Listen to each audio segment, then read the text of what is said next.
How's Nissan? I've had one. I have Oh.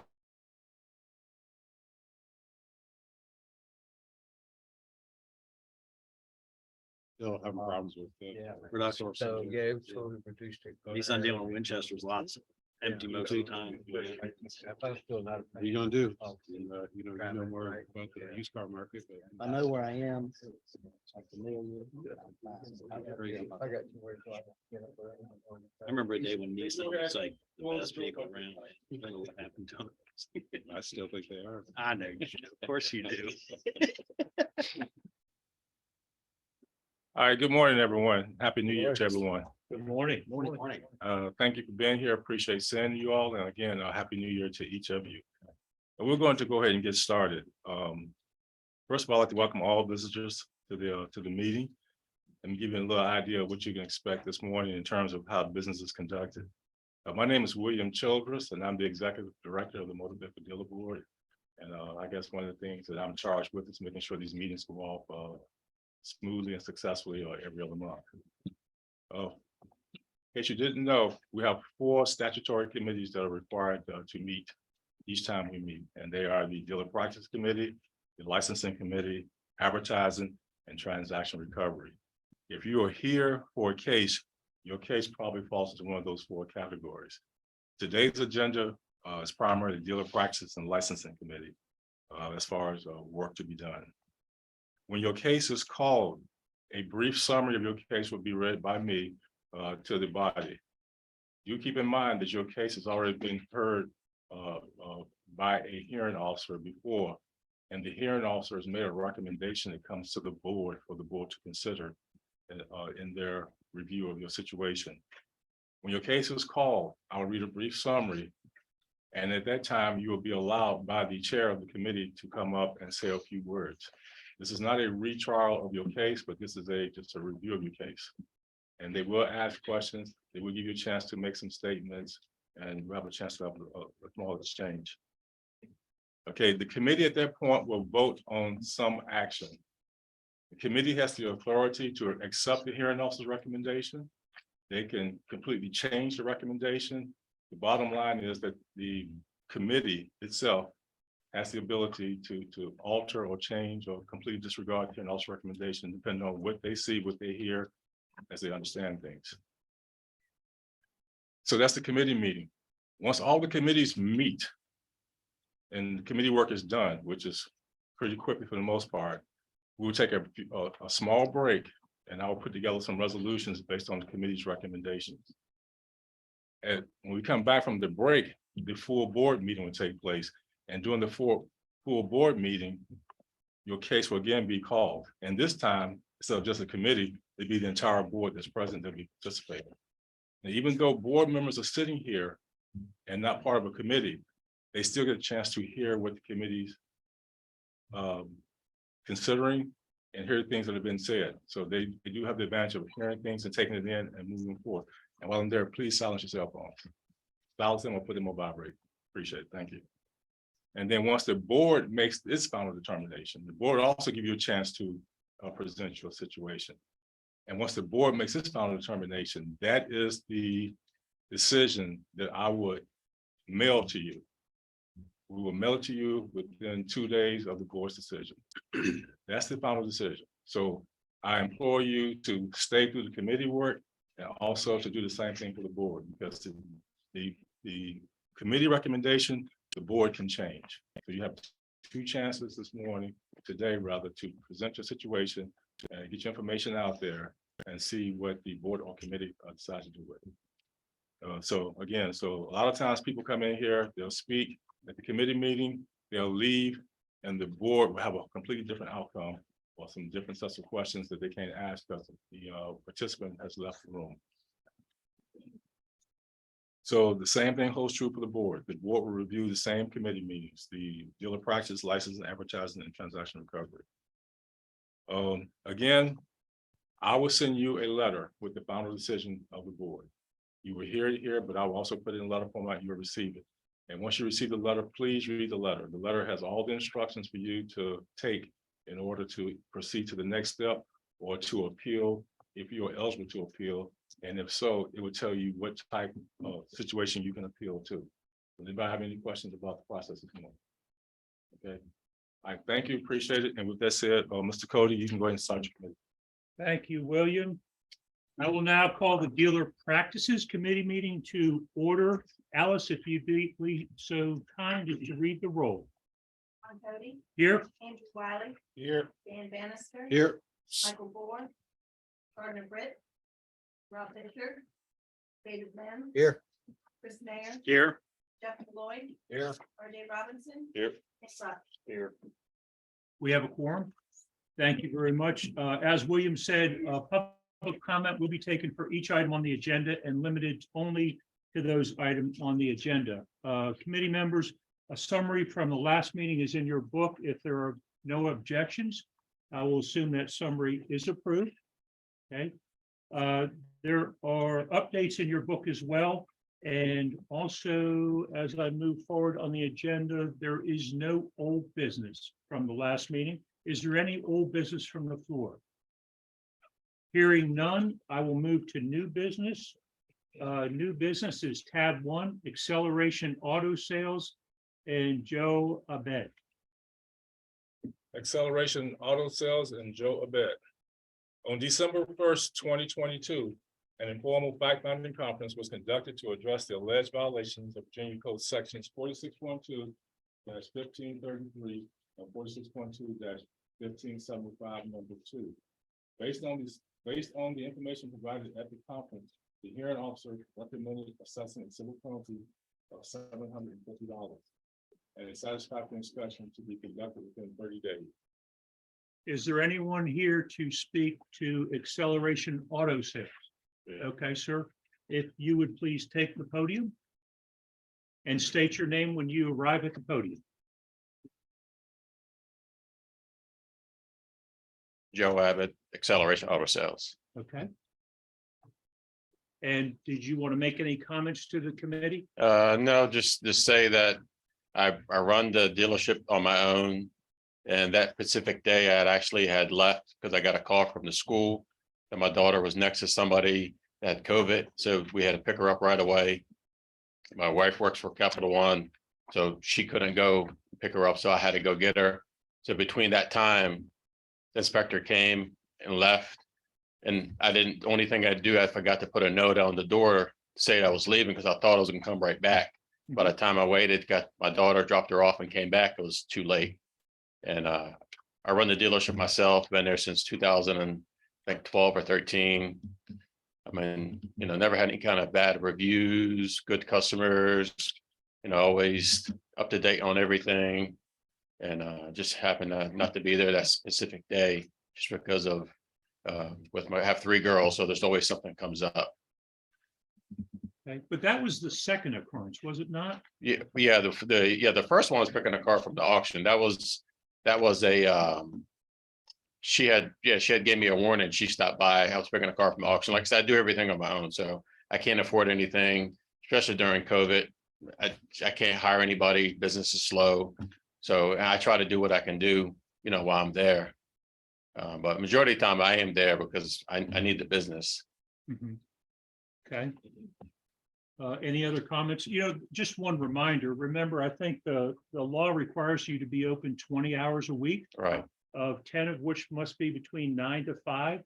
So you might want to think about your hours and set aside a day or so where you can get your other stuff done, since you're a one-man shop, or if you can grow your business and be able to hire an additional person to help. But either way, that's why we kind of not limit, but the minimum number of hours you need is 20 a week. So anything other than that, you have to notify the dealer board if you're not going to be open or not going to be there, and Right. post a sign on the door. Okay, Okay, I understand. any questions from the committee? Okay, thank you very All right. much for your time. And Thank you. remember, you'll be given an opportunity to speak in the full board meeting as well. Okay, perfect. Thank you, sir. Recommendation is a $750 civil penalty and satisfactory inspection within 30 days. Comments from committee? Hearing no comments, can I get a motion from committee? Make a motion. Okay, Make a motion, we accept the hearing officer's recommendation for $750 fine. okay, is there a second? I'll second it. Okay, so the motion is for a $750 civil penalty and successful inspection within 30 days. We have a motion and a second to that motion. All those in favor say aye. All those opposed? Yes, sir, the ayes have it. I can't vote. Can't blame him for trying. Okay, tab 2 is Showtime Auto Sales, Ronell Jenkins, tab 2. Tab 2, Showtime Auto Sales and Ronell Jenkins. On December 15th, 2022, an informal fact-finding conference was conducted to address the alleged violations of Virginia Code sections 46.2-1529 and 46.2-1542B. Based on information provided at the conference, the hearing officer recommended assessing a civil penalty of $7,800 for missing dealer records and for failure to provide titles. Okay, is there anybody here to speak to tab 2? Okay, so tab 2 is a recommendation for a $7,800 civil penalty, which includes missing dealer records, 146 PODs times 50, and $500 for failure to provide vehicle titles, 5 times 100. In this case, I think, as you remember, there were 5 consumer complaints where they could not get a title to their vehicle. And this dealership, I think, is out of business. So their license did expire. Any discussion by committee? Hearing none, can I get a motion? I'll make a motion. We accept the hearing officer's recommendation. Okay, there's a motion to accept the hearing officer's recommendation of a $7,800 civil penalty. Is there a second? I second it. Okay. Second to that motion. So we have a motion on the table to accept the recommendation of $7,800 civil penalty. And let's go ahead and take a vote. All those in favor say aye. Aye. Aye. All those opposed? The ayes have it. Motion passes. Is there any other new business from the floor? So you do?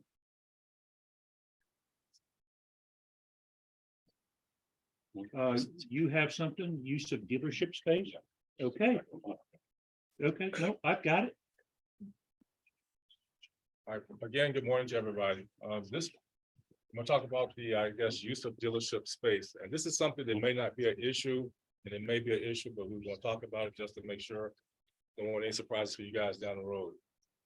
Recently, as the field reps have been out doing their job, going into dealerships and doing their inspections, we run across a couple dealerships where we're finding slot machines and casino type things in the dealerships. And the question I have, of course, well, first of all, the field reps are writing these up as they see them. And in some instances, it can be considered a second business in the dealership. And this is the issue that we're going to discuss. You had a handout sent to you Friday that gives you the state law pertaining to dealerships, what the business requirements are.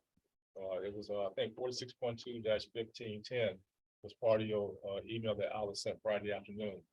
But anyway, in that law, the requirement is that a dealership must have a minimum of 250 square feet dedicated exclusively to the dealership. And some of these dealerships barely meet that requirement. And with the addition of these slot machines and other type of, I guess, arcade type things in the facility, the question I have, a question I'm wondering about though, is this considered a separate business? One, is this considered something like a vending machine or like a Coke machine or a snack machine? Two, how are we gonna look at this? Because this is something that's catching on right now. It's just starting. You'll probably start seeing these things more and more in convenience stores, gas stations, things like that. And I just want to get ahead of the game in terms of how you look at it and what would you do with it. Now, we've gotten, I think, 3 so far that are pending a write-up or review. But right now, we are holding off on them until we get some type of guidance from you, the board members, in terms of how you want to look at this and approach this. I mean, I'll make a comment. I mean, my thought is If it's not a customer amenity that's tied to the business, it's not part of that dedicated space. I mean, yeah, they could probably have a cash flow machine because some people need cash to do the deal. But outside of that, just cash and vending machines and those types of things that are considered part of that and not revenue.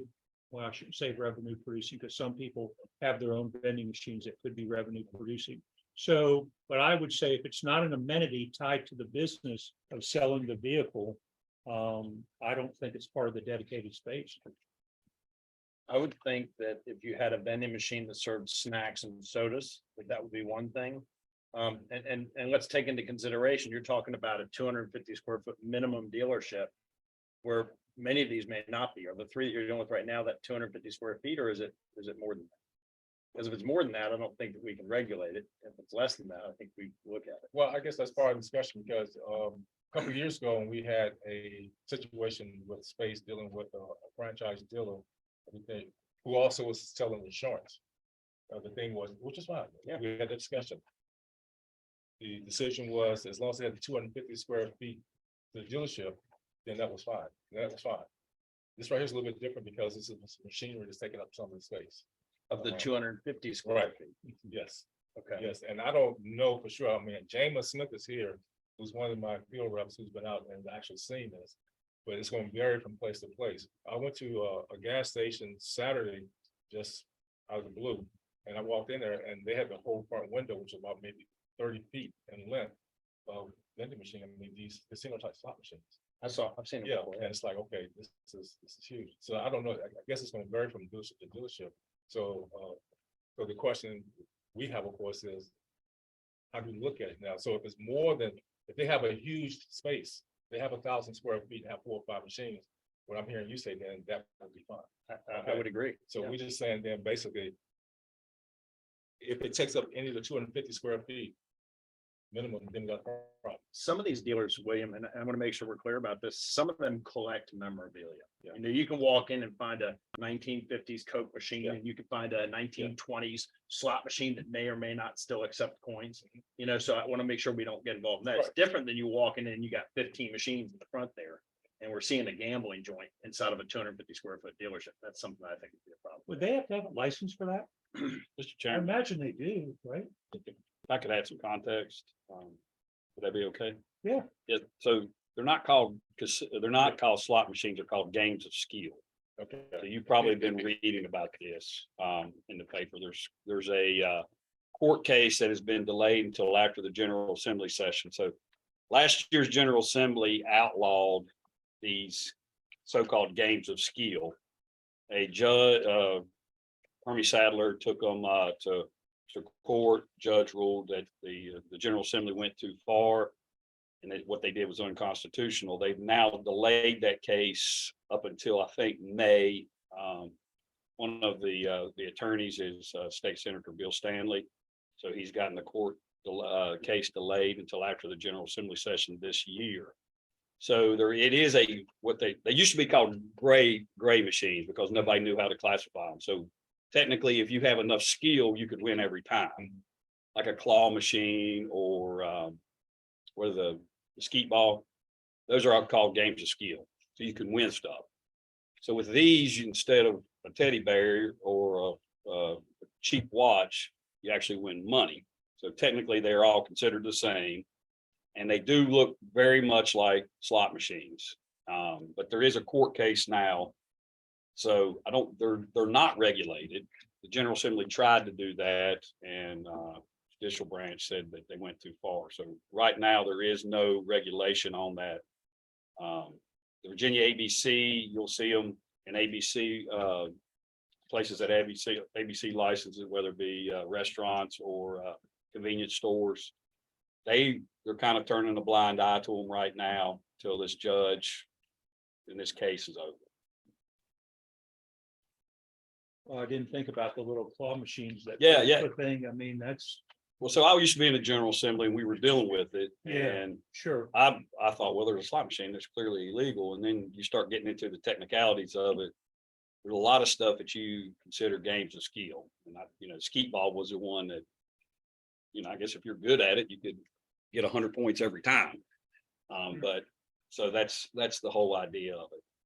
So when you say not regulated, the state doesn't get any money from it, right? No, so if y'all want to get way in the weeds, so there was an agreement where the state, the governor and some folks did some regulation where the state would get tax money off of it. The General Assembly didn't like that. Changed the law through the budget, which is one of the contentious points in court. And took away that, just outlawed it. So the state was getting revenue. Let's start out the timeline. The state wasn't getting revenue. The state was getting revenue. Now the state's not getting revenue. So it's an interesting thing. I've been following it because I'm a nerd, but so, Nick, do you have an opinion as to our discussion about whether or not it should count as dealership space? How do you get into that kind of that gray area? well, I mean, I think the only people that would be hurt by it would be these super small people with 250 square feet, if that's what we're talking about. Right. So to me, if you're gonna allow franchise dealer to have his break room flipped over to a casino dealership, I would be a little irritated if the smallest guy couldn't put two in. But again, he still met the 250.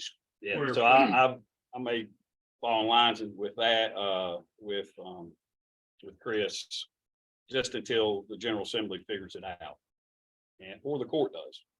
So it is really, they call them gray machines forever because nobody knew what to do with them. Okay.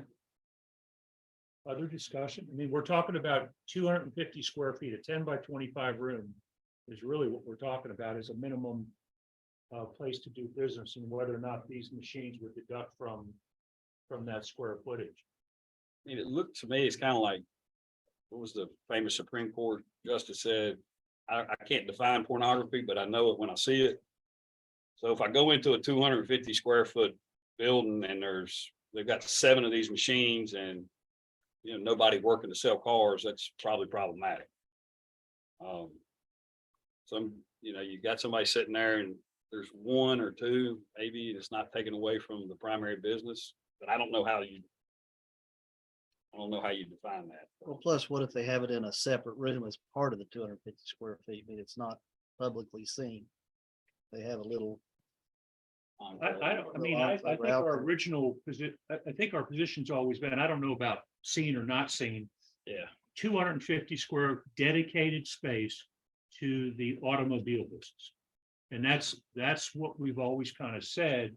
The problem, Nick, is that, it's really not fair to leave this up to the field folks to decide whether or not they have enough that it's more of a gambling joint than it is an automotive place. Right? I mean, that would be really hard. So we would, Williams really looking for some direction. These field reps that we have, they're sharp. I mean, I'm telling you, they can look No, I'm across the not- parking lot and tell the difference between 250 and not 250. So I think we leave it up to them to make the measurement. And if it's less, if it's 250 or less and they got these gaming machines in there, I think you tell them, hey, you can't do that. This has to be dedicated to the car business. If it's over 250 square feet and they can prove it, I think we let them. Right, but that's the fundamental question.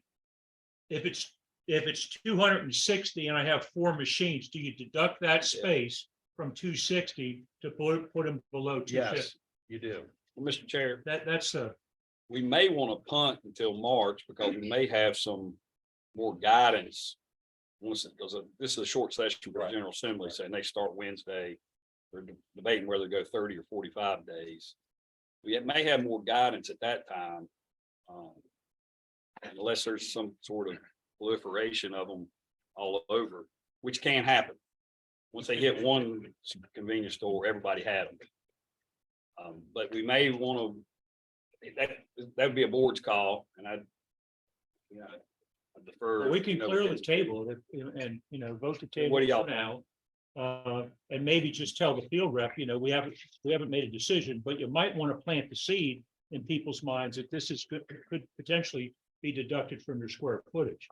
And just kind of keep it at a little bit of a level that I think is tolerable right now, but we can clearly table it if you guys would like. I think we still need to keep the 250 in place, whether it's the machines or if they're selling baseball gloves or whatever. wherever what happened, we still need to keep that 250 in. Yeah, place. well, that would stay. I mean, I'm just, we're tabling the issue of whether or not we would deduct for this gray business. The 250 has always been on the books and will remain on the books as 250 dedicated square footage to the automobile business. We're not talking about changing that. It's whether or not these machines would affect that calculation. From it. Yeah, and that's the real issue. So if you're thinking, Nick, may have additional guidance, then I might recommend to the board that we go ahead and table this until, what is it, March 13th? Is our next meeting, and then kind of test the waters at that point. Mr. Chairman, I believe what Mr. Robinson's saying is the same thing I understand, but 250 is 250 is 250. Mhm. Okay, so if they have three machines and two of them take up into the 250 space, they're in violation. If they have two machines and they have 275 square feet and they fit in the other square, I think we leave them alone right now until, like Nick says, till we get through this next general assembly and have the court case. So, and that's up to you all if you want to, if that's a motion you want to make. I think Nick was saying, don't do anything, just keep 250 dedicated square foot and don't deduct for now until we get further guidance from legislation. I don't think we are making a decision, basically. I think we're sticking with the 250 and that's it, right? I guess so, if we, doing what Chris said and RJ, so you still write them up.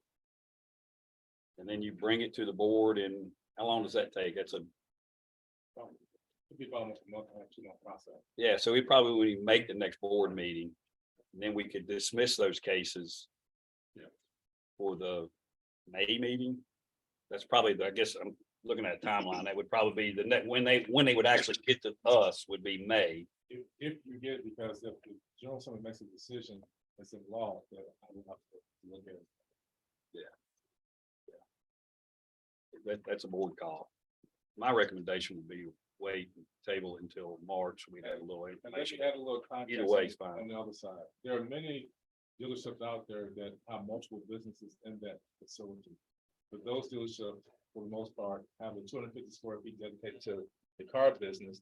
And then they have the other space to their other business.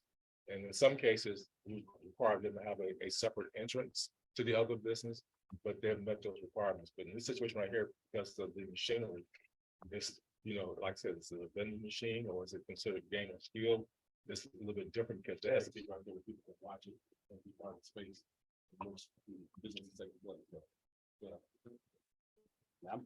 But my main thing, I just wanted to discuss it because it popped up on our radar in December. We started getting these in our inspection reports in December. And my thing simply was, okay, let's get ahead of this now versus having an issue with it later.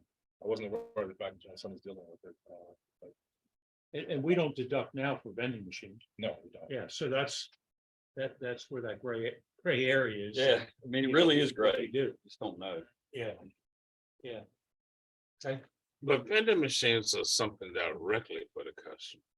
Or the employees. Gaming does not. I mean, I'm looking at my customer lounge, customer lounge gaming waiting there. No, that's not valid. Can they make money? I mean, why in the government tax? Ain't no money in it? Oh, no, there's huge money. They haven't figured out how to Then I don't- get I it. don't get it. Well, And we figure out can- how to regulate there, it. we could go offline, but I mean, so we regulated, we allowed casinos. Games of skills are competition to casino and lottery. You only got so much money you're gonna gamble. So do you go buy a ticket from the government? Or do you go to this machine? So there's a million factors in Okay, who has the best lobbyists, all that stuff. what is the pleasure of the committee? I think the pleasure is to kick it down the road a little bit. If it's directly in violation of 250 square feet, I think you write it up. And if it's outside of that, I think kick it down the road till we get a little more feel and little more understanding, like Nick said.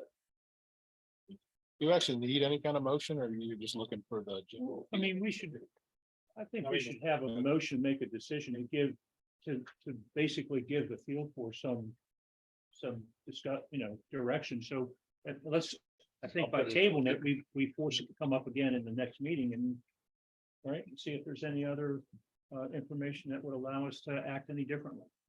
Do we need a motion, table? We should, if you brought it up as new business, yes, it should be voted on like any other motion. Right, then I move that we table the discussion for the next board meeting. Okay, there's a motion to table. Is there a second to that motion? Second. Okay, second to table it.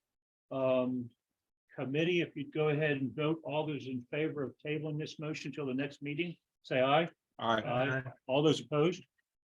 The ayes have it. No other new business as well. So dealer practices will be adjourned and our next meeting will be March the 13th, I think, if I have that right. Thank you. I'd like to call a license committee to order. Alice, would you call a roll for me, please? Marty Slaughter. Here. Rob Fisher, Jeff Ballard. Here. Tom Bates, Gardner Britt, Trevor Coleman, Here. Dennis Elmer. Here. David Mann. Here. RJ Robinson. Here. And we have a quorum. All right. If you're here and your case is coming up, you have an opportunity to speak when it does. So just pay attention to the agenda. For the November meetings, if there's no objections, I would like to move to have those approved. No objections, so we'll take those as being approved. There's no old business from the floor at this point. I mean, and are there any old business from the floor?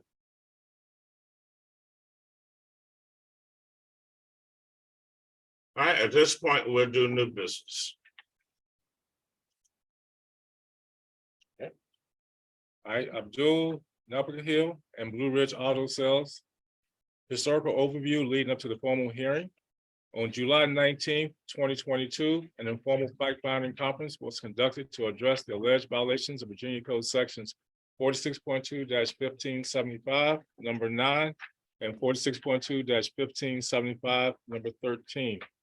Based on the information provided at the conference, the hearing officer recommended assessing a civil penalty of $2,000 and all licenses to be suspended until the dealer has successfully completed the 2-day dealer operator course. At the September 14th, 2022 board meeting, the board adopted a resolution to assess a civil penalty of $5,000 and to revoke all licenses and certificates issued by the board to Mr. Napa Hill. The dealer had until October 17th, 2022 to accept or appeal the board's decision. On December 23rd, 2022, Corey Devine, attorney for Mr. Napa Hill, appealed the board's decision and requested a formal hearing. On December 6, 2022, a formal hearing was conducted to address the alleged violations. Based on the information provided at the hearing officer recommended assessing a civil penalty of $2,000 and suspending all licenses until the dealer has successfully completed the 2-day dealer operator course. All right, someone here from Blue Ridge Auto? Would like to speak? My name is Corey Devine. I'm his attorney. Can I come up here? Yeah, please. Yes. Okay, come on.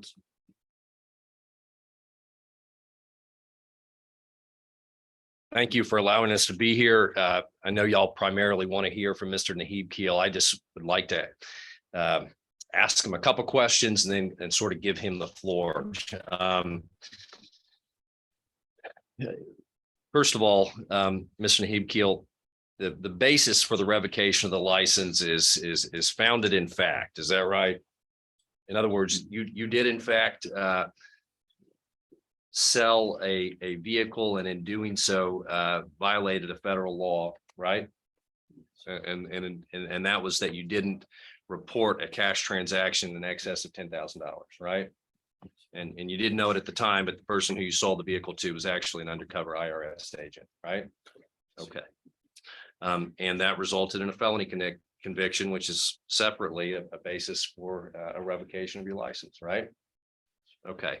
Now, you had an opportunity to come and plead your case to the board on September the 12th after a recommendation was made that it would essentially your license be suspended and you need to pay some fines and so on and so forth, right? Okay. Why didn't you show up here on September the 12th?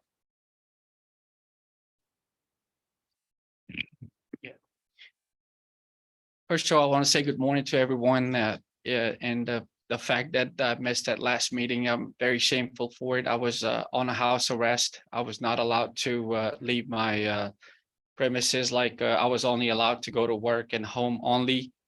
So because of that nature that I was on the very like supervision, like you can't leave your premises and things like that. So due to that nature, I didn't make it in here, and I'm very shameful and sorry for that. Okay, were you under the assumption at the time that whether you were here or not, there was just going to be a suspension and Yeah, I was under assumption that, the hearing officer made a decision of like paying a fine and you taking your class to have more knowledge about the facts. And yeah, so I figured that, paying a fine and taking redoing the class should be good. I should be back. and specifically the terms of your house arrest, it allowed you to go to your dealership, which is a few miles away from your home, right? Yes, yes. But you're not allowed to leave the Western District of Virginia, which is a judicial district that ends essentially in Charlottesville. Is that right? Correct. Yes, sir. So you couldn't drive to Richmond without explicit permission from your probation officer, right? That's correct. Yes. Had you asked her for permission to leave the district on previous occasions in order to do things that were part of your business, like pick up vehicles? Yes, And what was yes. her response to that? Her response was no, it's very serious and we want you to, you're only allowed to go to work, church, and your medical like emergencies that other than that, she was like, I'm not gonna allow you. All right, that's why you weren't here. That's correct. All right, Yes. it's important for you to keep your license. Yes, it's very important to keep license, to be able to provide for my family and to be able to stay in the business. Okay, how long have you been in this business? I've been in the business over 16 years. Okay, so you got your license actually in what, 2011? I got my license is 2011, but prior to that, I was working for a new dealership, like new and used car sales. Have there been any subsequent events since this occurred that would cause you any trouble with the dealership? No, not at all. Like within that 16 years, it's been pretty clean and clear. Okay. Besides that, All right, that's all the questions I have. You have anything else you'd like to say? mainly I just wanted to come here and see you guys to apologize. I'm very sorry for the last committee meeting that I missed because it was something that I was afraid of that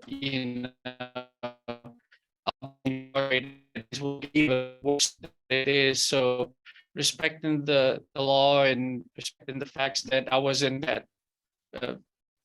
combined, I couldn't make a decision. Like it was like being incarcerated or so it's just that's why I missed it, and I want to deeply say I'm sorry for that. I apologize. Okay, and just to be clear that you were given a straight probation sentence. In other words, you weren't sent to federal prison for this. This was you were just under house arrest. That was effectively your sentence, right? Correct. Yes, Okay. sir. All right. That's it. All right, so let me understand. So you never actually asked to come here. You just assumed that they would say no. I want to Well, be clear on that. yeah, to be clear on that, she's very, very sweet, very kind, very nicely. Like she was just strict. I was like, can I go to the auction, pick up a car? No. Can I take my kids to Chuck E. Cheese? No. Things. All right, let me ask you the different Yeah. one. So to be clear, you never really asked. I didn't because I asked her so many times over and over, can I go to the auction? Can I pick up a car? Can I drop off a customer? Can I pick up a customer? And the answer was always no. So at that point, I made an assumption that asking is going to be, she's going to say no. So might as well just wait, let things cool off and then, and just kind of start over. So I was reading this last night and I'm trying to figure out what do you think was fair out of this? Because you were at a $2,000 fine and you had to do some classes. You repealed to here. You didn't show up, so it got raised to 5,000. So now it's back to 2,000. And I'm reading your statement. You said you're prepared to do anything the board requests in terms of paying fines and taking additional classes in order to preserve my license. I'm willing to do if you reconsider. So I'm kind of baffled. You had your hearing. They gave you some consideration. It seemed to have gotten worse when it came to the board. What do you think's fair? I'm just trying to understand, what do you?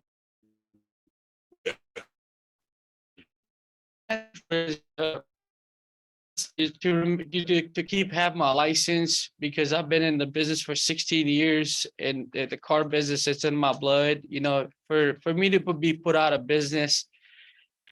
I've been thinking about it, be honest with you. I've been thinking about some other options, and trying to take some other steps if that do occurs. And it's so much in my blood, my entire family, that I have like 5 brother-in-laws and my other friends and family. I'm bringing everybody into the car business. It's so hard for me to get out of it, because I see my coworkers are growing up. They're opening 2 and 3 dealerships, and I'm going down, getting shut down. So for me, that's a big smack. What do in you my- think the dealer board ought to do as a penalty? That's what he's asking you. Yeah, and we're not asking to take your license. The way I'm reading it, they want you to take a 2-day class. So they were saying suspended to them. I mean, how often are the classes? My comments. Yeah, please. Okay, so just give me 1 second, please, sir.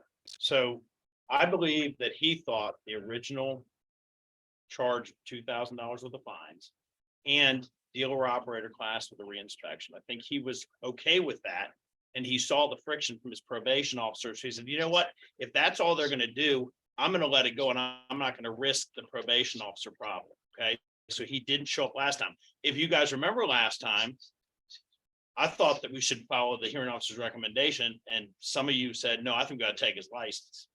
And so you guys voted to increase. Rob Fisher, who's not here right now, wanted to raise his fine, if I'm correct, and then take his license. I'm not on the committee, but I'm on the full board. I mean, the guy's here. He's willing to, I believe, take what the hearing officer's recommendation is right now. Is that correct? So to clarify, he's willing to take that. He's just here to make sure we understand. I wanted to show up, but I was nervous about it, and I get it. I understand. I think it's legitimate, and I don't think he was trying to pull a fast ball. Are you on probation now? It's a 2-year probationary period. When did it start? Started March 3rd of 2022, I think. It was March 2022. So he's going to be on probation for another. He's still not gonna year be able to change. go certain places. He's restricted. There's more flexibility now. It was a 6-month home detention. So no home detention now. He's not on home No. detention, so he needs to notify his probation officer if he's going to leave the district, but there's a lot more flexibility allowing him to do so. And when I did talk to her, I'm sorry, but I did talk to her about travels. She said, as long as you can go in the morning, come back at night, as long as you're at home at night, I don't mind. You can go anywhere you want to go. As long as you're Probation officer is gonna be willing to let you go out of your areas. after the 6 months was very serious. After that, I've been so good. She even said that we might take you off early, like you've been really, really good. You're within comply, and we're gonna take you off very quickly. And so you're on probation until March of 2024. Correct, sir. But just to be clear, Mr. Mayor has accurately stated our position. Thank you. Yeah, Thank you. yeah, Chris, thank you for that. Yeah, you basically said what exactly was on my mind. Yes, sir. I'm not on the committee, so I'm gonna have to keep my mouth shut. You get a chance to vote later. It's like to talk, Do you know anything about your immigration status? Because I was reading that.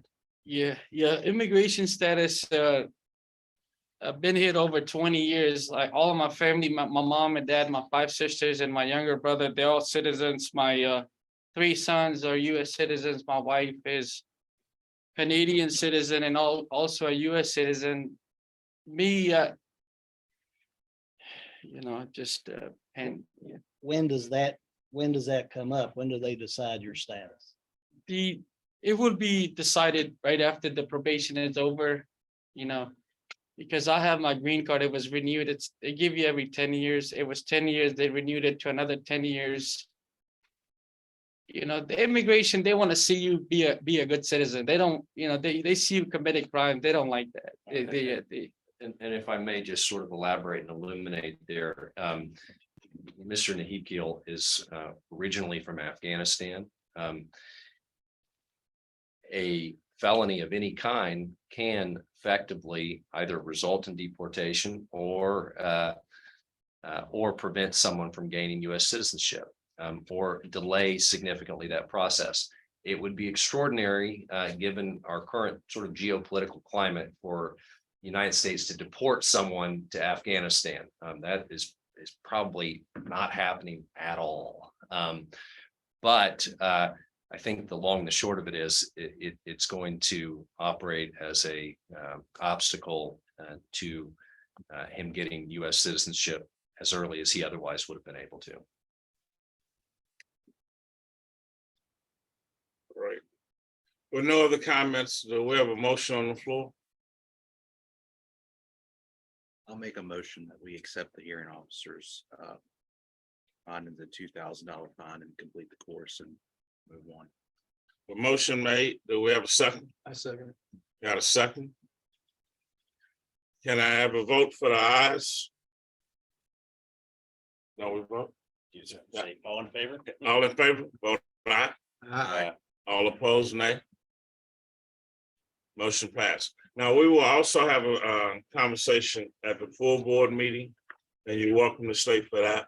That way, everybody will be able to vote for that on the same motion. Thank you very much. All right, thank you. Very much. That concludes business, new business. And our next meeting is March 13th, 2023. Thank you.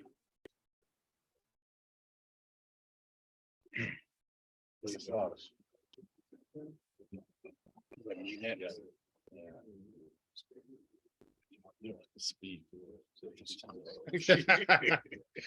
right, I'm gonna call the advertising committee meeting to order. Alice, can you please take the roll? Andy Wiley, Here. Dan Bannister. Here. Ballard. Here. Trevor Coley. Here. Tom Bates, Michael Moore. Dennis Sommer. Here. David Lynn. Here. Jeff Malloy. Here. R.D. Robinson. Here. Nick Rush. Here. We have a quorum. Yes. All right, as with the other committees, public comments limited to the agenda items, and when your item comes up, you'll have an opportunity to speak. In the board book, there's the November 22nd, November 22 committee meeting summary. There's no objections. I'll consider that approved. So for old business, we have no old business. Is there any old business from the floor? Hearing none, we'll move on to new business. We don't have any new business on the agenda. Is there any new business from the floor? These meetings are getting easy. So with not hearing any new business from the floor, we'll adjourn our meeting, and the next meeting will be March 13th, 2023. I can basically just say ditto, right? All right. I'd like to call the Transaction Recovery Fund Committee meeting to order. Alice, call the roll, please. Chris Mayer. Here. Jeff Malloy. Here. Jeff Ballard. Here. Dan Bannister. Here. Michael Moore. Dennis Palmer. Here. Rob Fisher. Ron Cody. Here. Nick Rush. Here. Maurice Slaughter. Here. Andrew Wiley. Here. It appears we have a quorum. Under public comments, if there is any public comments, they'd be limited to the agenda items. Like to move that we approve the November 14th meeting summary. No objections, it's approved. Under old business, there is no old business. Or is there any old business? No old business? Under new business, there is no new business. Our next meeting will be March 13th, 2023. And with that being said, we adjourn.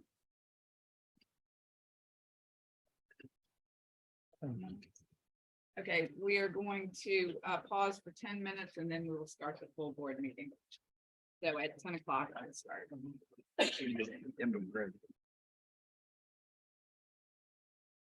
Regular board meeting to order. Alice, can you please call the roll? Jeff Ballard. Here. Dan Bannister. Here. Tom Bates. Michael Moore. Gardner Britton. Trevor Coley. Here. Dennis Elmer. Here. Rob Fisher. Ron Cody. Here. David Lynn. Here. Chris Mayer. Here. Jeff Malloy. Here. R.J. Robinson. Here. Nick Rush. Here. Maurice Slaughter. Here. Andrew Wiley. Here. Linda Ford. Here. We have a quorum. Great. You all have received the minutes from the November 2022 board meeting. Any questions or objections? Okay, hearing none, the November 2022 meeting summary is approved. All who are on the agenda will be given an opportunity to speak when their agenda item comes up. If there's anyone else that would like to speak on a topic related or that's on the agenda, now is an opportunity. We're going to now move right into the statutory committee report, starting with the dealer practices committee and Chairman Cody. Commissioner, the Dealer Practices Committee met earlier and a quorum was present. The committee approved a summary from the last meeting, and we have two resolutions for full board consideration. William, if you please read tab 1. Tab 1, acceleration auto sales and Joe B. Whereas the board has reviewed and considered the facts and evidence and the report of an informal fact-finding conference as prepared by the hearing officer concerning acceleration auto sales and Joe B. for alleged violation of Virginia Code sections 46.2-1533 and 46.2-1575, number 2. And whereas based on due consideration, the board believes that the following actions should be taken against acceleration auto sales and Joe B. 1, assess a civil penalty of $750. And 2, acceleration auto sales shall be inspected by a motor vehicle dealer board field representative within 30 days, and that inspection shall be satisfactory. Now therefore be it resolved that the board mandates that Joe B. hereby be assessed a civil penalty of $750, and the acceleration auto sales dealership shall satisfactorily pass an inspection conducted by a motor vehicle dealer board field representative on or before February 11, 2023, and therefore be it further resolved by the board that failure to comply with the board's mandates by the required dates will result in the suspension of all licenses and certificates issued by the board until such time the acceleration auto sales dealership and Joe B. successfully comply with the board's mandates. The dealer may please go to the podium. Mr. Cody, is this your committee's motion? It is, Commissioner. Okay, is there a second to the motion? Second. Okay, Mr. Rush. We'd like to give you an opportunity to speak if you'd like to. Okay, well, I'd like to see if you can help me out with the fees. Been very slow since COVID. $750 is definitely tough, but it's kind of steep for just me. If you can maybe cut it in half and I can make payments, I'll be glad to do that and try to get my my hours where I can be there and still be at home and try not to make sure it doesn't happen again. I'd make a comment. You know, when I started out 27 or 20 years ago in this business, I realized real quick I couldn't do it all myself. And I had to bring in somebody at least to help me answer phones and maintain the office hours and those things. You know, that's something you may want to consider. Just because it takes more than just you to run a dealership. It really does. If not, you maybe want to consider doing something else or working for somebody else where you don't have to maintain all the things it takes to run a dealership. Yeah, I kind of figured that out. Just I live in Midlothian and my dealership's in Chester, so it's hard for me to be with the kids, and that's why I became self-employed. But then when they got older, you have a lot more activities. Got 3 girls, and so yeah, I definitely have to hire somebody or find something different. I think 750 is the easy off for you based on the fact that we've had some issues in the past. You know, I think it's a reasonable. And we do offer a payment plan. Right. Okay. Are there any other comments from board members? Okay, All right. Thank you for your time. we'll now vote on the committee's motion, which was the $750 fine and inspection within 30 days. All those in favor say aye. All those opposed, nay. Motion carries. William, if you would please tab 2. Showtime Auto Sales and Ronell Jenkins. Whereas the board has reviewed and considered the facts and evidence and the report of an informal fact-finding conference as prepared by the hearing officer concerning Showtime Auto Sales and Ronell Jenkins for alleged violations of Virginia Code Section 46.2-1533 46.2-1575, number 2. And whereas based on due consideration, the board believes that the following action should be taken against Showtime Auto Sales and Ronell Jenkins. One, assess a civil penalty of $7,800. And now therefore be it resolved that the board mandates that Ronell Jenkins hereby be assessed a civil penalty of $7,800. Thank you. And the dealer was not here before. I assume has not come in. Okay. Mr. Cody, is this your committee's motion? It is, Commissioner. Okay, is there a second to the motion? Second. Okay. Mr. Mayor, it's seconded. And not here to provide anything, any discussion among the board members regarding this $7,800 fine. And again, this dealer is no longer in business. Hearing none, we will go straight to the vote. All those in favor of the motion, say aye. Aye. All those opposed, nay. And motion carries. Commissioner, we discussed one other topic that we decided to table, so it's not for full board consideration at this point, but we did discuss the idea of other revenue generating type equipment or machines and how that affects the minimum requirements of floor space, and we decided to table that until the March meeting. Thank you. Our next meeting will be on March the 13th. Thank you. Now moving to the licensing committee chair, Mr. Slaughter. All right, we had one case, we had Blue Ridge Auto Sales. William, Yes. Blue Ridge Auto Sales and Abdul Namakil. Whereas based on the evidence and report of an informal fact-finding conference as prepared by a hearing officer, the Motor Vehicle Dealer Board assessed a $5,000 civil penalty against Blue Ridge Auto Sales and Abdul Nahimkil and revoked all licenses issued to Mr. Nahimkil by the board. And whereas Abdul Nahimkil appealed the board's decision and requested a formal hearing, which was conducted on December 6, 2022. And whereas the board has reviewed and considered the facts and evidence in the report of a formal hearing as prepared by the hearing officer concerning Blue Ridge Auto Sales and Abdul Nahimkil for alleged violations of Virginia Code sections 46.2-1575, number 9, and 46.2-1575, number 13. And whereas based on due consideration, the board believes that the following actions should be taken against Blue Ridge Auto Sales and Abdul Nahimkil. One, assess a civil penalty of $2,000, and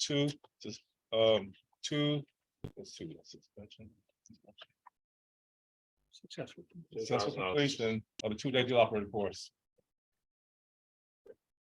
Would the dealer and his representative please go to the podium?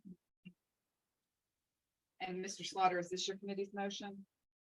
yes, we've committee voted and they wanted to accept the hearing officer's recommendation, and that was $2,000 suspension until he completes the 2-day class. Okay, thank you. Is there a second to that motion? A second. Okay, Mr. Foley, seconded.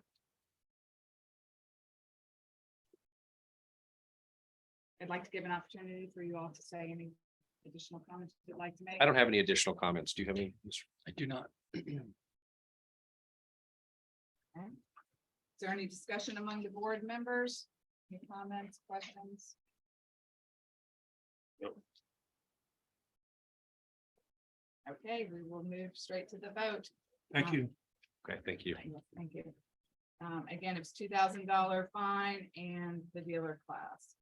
All those in favor say aye. All those opposed say nay.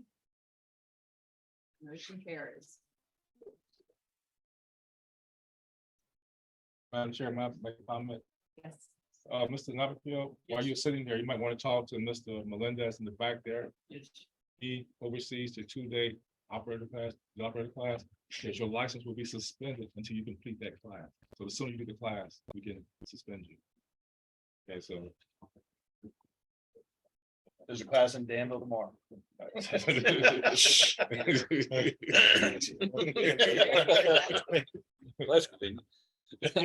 Yeah, yes, good to see. Okay, moving now to the advertising committee, Mr. Wiley. Yeah, Commissioner, the advertising committee held its meeting earlier. We had a quorum. We approved the November 22 meeting summary. There was no old business from the floor. There was no new business from the floor. Scheduled our next meeting for March 13th, 2023, and we adjourned. Excuse me, guys, why don't you take that outside? Thank you. And now onto the transaction recovery fund, Mr. Mayor. Okay, Madam Chair, we met this morning. We had a quorum. There was no public comment. We approved the November 14th meeting summary. There was no old business from the floor, and there was no new business from the floor. And our next meeting will be on March 13th, 2023. Thank you very much. Okay, now we're going to move on to old business with William Childress talking about the dealer portal update. Yes, thank you, Madam Chair. The update for the dealer portal, there's not really much to discuss. Since our last meeting in November, the vendor did come into town, I think the following Monday, which I think like November 21st. And they did meet with the staff for about a 5-6 hour period, which is, I think was an excellent visit. Being there in person, we got a chance to see how we actually function in terms of our licensing process, which I think is a great help to them in understanding of the requirements as we have spelled out to them. In the meantime, though, the team, along with the vendor, continue to work on the requirements. And now we're at a point where we have engaged the DMV IT side as well to work with them, since this system and the data that we use does have an effect and is used by the DMV as well. So that is going on as we speak now. So that's the latest as far as where we are now. Now that we're back into the outside the holiday season, we're expecting things to pick back up as before the holiday season. And I have more for you in the March meeting. And this is an opportunity now for our associations to make any comments they would like to make. The IADA and VABA, I'll let y'all choose who goes first. Ralston King with Virginia Auto Dealers Association. Session starts, the General Assembly session starts Wednesday. There'll be a lot of bills that'll be going through Transportation Committee and other committees. We look forward to working with Linda and the DMV team on a lot of those issues. So if you have any questions for that.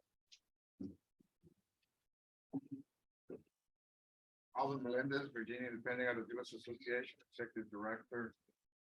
The only bill that we are kind of like really looking at is the highway use fee. We would like to see that go away. It's very hard to compute and calculate for small dealers, even for franchises, having to write checks for refund checks. I mean, it costs you a lot of money to do that. So we are definitely checking on that one and going to lobby hard on that one to make sure that one goes away. Thank you. If I could make a quick comment to both associations too, is tab 3 really came about because folks didn't show up for their hearing. If you could continue to remind folks that the importance of attending these meetings, we probably could have saved a lot of time on tab 3. Thank you. Is there any old business from the floor? Okay, any new business from the floor?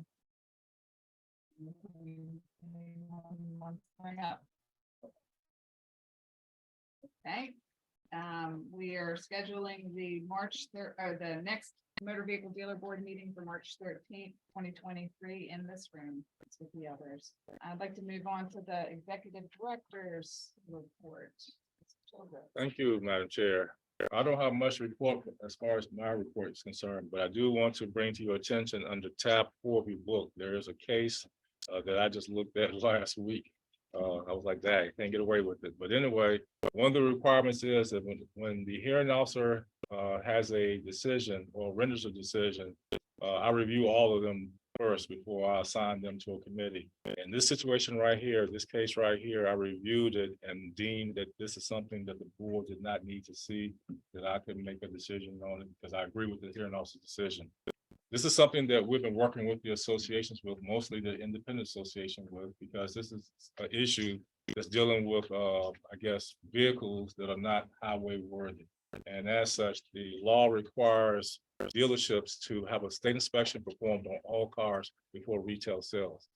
And this is a situation here that this is not a vehicle that's roadworthy and not necessarily considered a retail sale, but something that they didn't need to do as such. And I agree with the decision. With that said, though, we have a lot of work to do in terms of the board staff working with the field reps to clarify this, and also with the associations to educate the dealerships as to what they need to do in a situation where they got a car that's not roadworthy. A car that's not roadworthy shouldn't be issued any temporary tags, number one. A car that's not roadworthy should not be driven away from the lot, number two. It's not roadworthy, it shouldn't be towed away or hauled away. As such, it's supported. And the documentation and paperwork should reflect that the car is not roadworthy and therefore it's been sold as such and it's not, I guess, liable or required to be inspected. But it's something we will work on the upcoming months to make sure that we do a better job of at least getting the word out there to the dealerships and to the community to understand what they need to do to avoid the situation.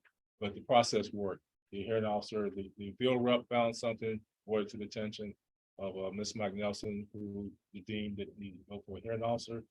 Hearing officer heard the case, made a recommendation, and the recommendation I agree with wholeheartedly. And so therefore, one of the things I have to do is disclose to you, the board members, when I make these decisions, so you're aware of what's going on. So in total transparency, that's what that was about. So just so I understand, so the way the law reads now is all vehicles must be inspected prior to sale. And Sold at we, retail. and sold retail, and they must be disclosed. If it fails an inspection, the reasons for failure in that must be disclosed to the consumer. And what we're talking about is another level of roadworthiness, right? So it obviously would not pass enough safety inspections, or how do you determine roadworthiness real quick? Okay, well, let's go back. You got half of it. So Okay. you get a car as a dealer, car's inspected, it fails, and you can disclose to the buyer what the problem was. Right. Or you can fix it and bring it into compliance. Right. Okay, those are two options. And then it'll pass inspection. Right. Okay. Okay, in this situation right here, these vehicles will not be on the road more likely. They could be just for parts, it could be for other things. More likely this vehicle might not be on the road. But they were being sold for retail sale. What I think what's happening is, I think some of the dealerships that are selling these vehicles have multiple licenses. They might have a salvage license, they Okay. might have a rebuild, something else, Okay. and they are not doing it under the proper There you go. license. Okay. That's probably what's going on. That's why I mean, we need to do a better job of educating as to what they need to do.